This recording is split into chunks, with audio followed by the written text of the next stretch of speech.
Hello guys! Hello! Para to sa lahat ng Gemini. Welcome Gemini dito sa aking channel, Kapalaran 888. Welcome! Alamin natin kung anong messages, vibration, gabay energy para sa lahat ng Gemini. This is general reading guys. Okay. First card natin Gemini is Present Power. In other tarot decks, this one is Strength card. So, dito sinasabi ng bara sa'yo, it's number 2, consciousness to. Sinasabi sa iyo Gemini ng barahan na to na sobrang strong ng personality mo. Ikaw yung parang Gemini na to is yung pag dumating siya sa isang pagtitipon, lahat ng tao nakafocus sa kanya. It's either gwapo siya, maganda, or may sense of humor siya, or basta parang siya yung center of attraction. Okay, so nakikita ko sa iyo dito Gemini na if you're experiencing health problems, spiritual attack, diba, parang ganun, posibleng mag-heal ka kasi you're strong, strength, ang nakikita ko sa'yo dito so parang lahat ng pagsubok, you are ready na i-overcome to. Okay, lahat ng pagsubok, lahat ng mga obstacles and challenges, handang-handa ka na labanan ito. Physically, mentally, and emotionally, you're strong. And at the same time, nakikita ko sa iyo yung balance.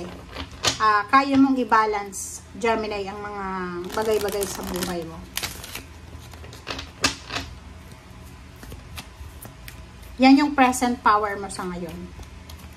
Okay, number 2, it's 22, the waiting game.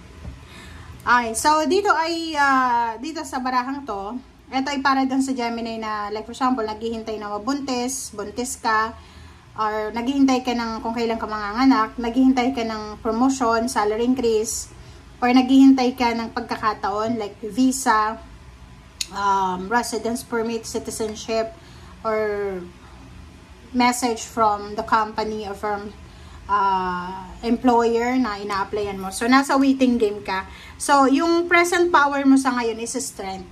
Parang, normally, diba? Normally, yung mga Gemini, mabilis silang mapagod, 'di ba? Impatient, parang ganun. But dito sinasabi ng barahan mo na yung present situation mo, present power mo sa ngayon is yung kaya mong maghintay kahit matagal, kaya mong magpasensya kahit matagal, parang ganun.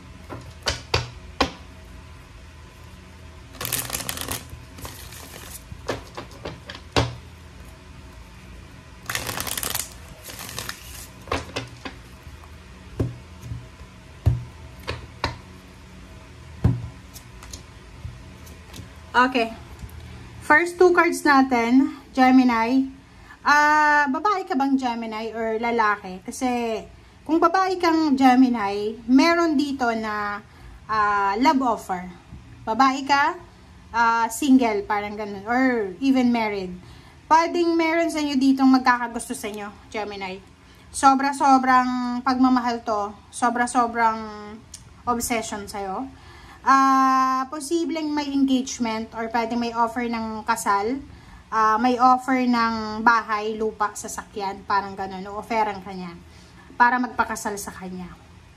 Yung iba naman sa inyo, in a relationship kayo, live-in partner, girlfriend, boyfriend, lalo kung lalaki ang Gemini, nakikita natin dito na meron kayong plano together, kayong dalawa, meron kayong plano together kung ano yung mga gagawin nyo next move or next step para sa stability ng inyong pamilya. So, pwedeng yung Gemini na to, ang plano nila is magtrabaho, mag-ipon, magpatayo ng bahay, magkaroon ng negosyo, mag-travel. Tsaka sila magkakaroon ng pamilya, ng anak, parang ganun. So, comment down below if you resonated. Okay. Meron ditong Gemini na siguro ano ka, OFW ka or nasa ibang bansa ka, hindi ko alam kung ano, hindi ka naman OFW. Sinasabi ng bara sa'yo dito na nasa pagta-travel ka ngayon. Pwedeng seaman ka, seafarers, parang ganon.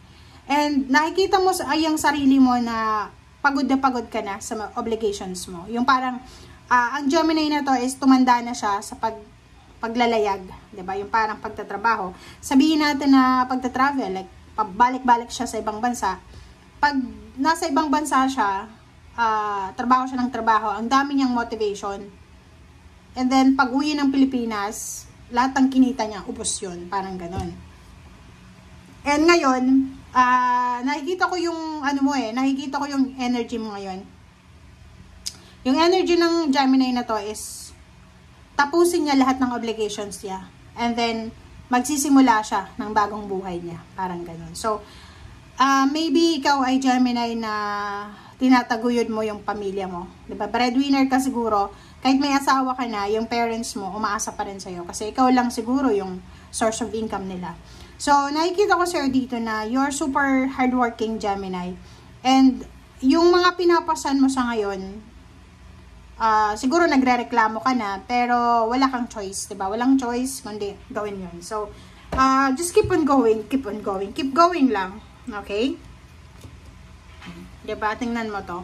Ito, Gemini, napakaganda kasi sinasabi ng baraha sa'yo na lahat ng sakripisyo mo, lahat ng pagtsatsaga mo, lahat ng pagod, puyat, na yan, ay mayroon yan na kapalit na victory, success, and recognition. Meron yan na kapalit na success or prosperity. Dito sinasabi ng baraha na posibleng merong Gemini na mag-homecoming siya. Yun, pwedeng may bahay lupa na siya, ikakasal siya kasi mag-homecoming siya. Yung iba naman sa inyo, pwedeng may promotion, salary increase, retirement, lump sum of money, payments, payouts, bonuses, or yung mga back pay, parang ganun. Okay?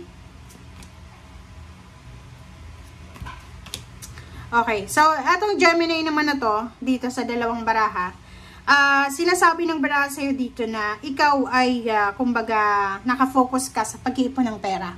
Yung sobra-sobra kang tipid na tipid. Yung mga Gemini talaga guys, sila yung mga tao na magaling sila humawak ng pera. Matipid sila. Sila ngayon na pagsasabihan na kuripot. Pero, ang sa Gemini naman, kuripot sila or marunong silang magtipid. Pero in times of like financial problems, meron silang madudukot.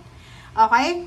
So, dito sinasabi ng baraha sa'yo dito Gemini na sa mga susunod na buwan, nakikita ko yung sobrang pagtitipid mo.